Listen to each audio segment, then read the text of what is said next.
আমি তো জীবনের মূল্য করে তো আমি না খাই মরবো, এর জন্য আমি রাত্রে আসছি। ধান কাটতে মারা যায় কারণে ওরা ভয়তে চাদর হলে তো ধান কাটি। প্রচুর গরমের ভিতরে যদি আমরা কাজ করি ঘাম ঝরতে ঝরতে স্টক করার সম্ভাবনা। রাত্রে জ্যোৎস্নার আলোতে ধান কাটে নেই।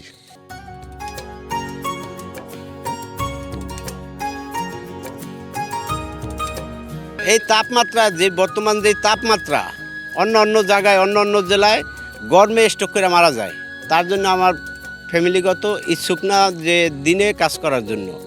আর কৃষকও রাজি না, মানে বদলা যে খুঁজি তারা তো আসবেই না। এখন ধান লাগাইছি, এখন ধান যদি আমি আমার সম্পদ শেষ ভরসা বছরের ফসল, এটা হলো আমার আহার, এটা যদি আমি না উঠাই তাইলে আমি খাবো কি? আর এর জন্য আমি রাত্রে ছেলে সন্তানরা ইখে আমি রাত্রে কাজ করতে এসেছি।